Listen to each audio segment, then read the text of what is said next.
नमस्कार मित्रों। जीवन में आप, मैं और दुनिया का प्रत्येक प्राणी, छोटे से छोटा, एक कोशिकीय, अमीबा, पैरामीशियम, युगलीना, सभी को यह पता है कि जब जन्म लिया है तो मृत्यु निश्चित है और मृत्यु कभी भी सकारात्मक दृष्टिकोण से नहीं देखा जाता।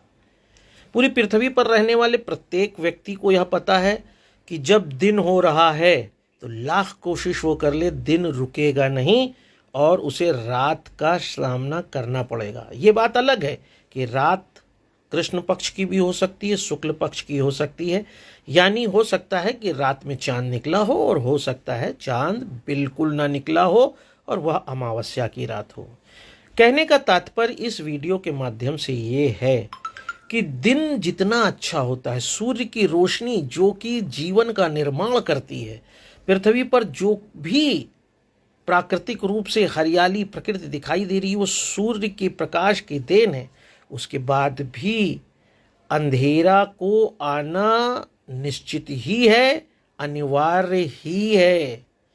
आप कितनी भी जड़ी बूटी खा लें, कितनी तपस्या कर लें, आप कितने बड़े अवतार हो जाएं, फिर भी इस पृथ्वी पर आने के बाद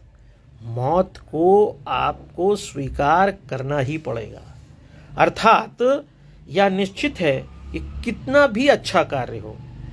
उसके साथ साथ आपके दृष्टिकोण से जो बात रुचिकर नहीं है, प्रिय नहीं है, हृदय स्पर्शी नहीं है, उसका भी सामना करना पड़ता है। ऐसी स्थिति में जब आपके जीवन में कोई भी विषम परिस्थिति आती है, कोई भी कष्ट आता है, तो उस समय भी आपको यह मानकर चलना चाहिए कि आप कितना भी अच्छा काम घर में, समाज में, अपने जीवन में करते रहें, उसके कुछ न कुछ बक्स पैदा होते रहेंगे और एक दृष्टिकोण पे या एक सीमा पर ऐसा आएगा जब आपको न जानते हुए, न पहचानते हुए, अपने अच्छे कार्यों को करने के बाद भी कुछ अप्रिय घटनाओं का समय का सामना करना पड़ेगा।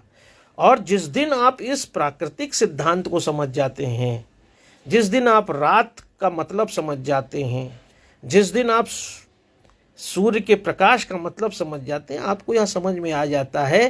कि जीवन में जब हम आए हैं तो विपरीत परिस्थितियां आएंगी ही आएंगी, विषम परिस्थिति आएगी ही आएगी। और तब आप इस बात के आत्मसात के साथ जब जिएंगे तो कभी आप नकारात्मक नहीं होंगे, कभी आपको आत्महत्या करने का मन नहीं होगा और विषम से विषम दुख की घड़ी में भी आप हंसकर जिएंगे, आनंद से जिएंगे और उसका सामना करेंगे।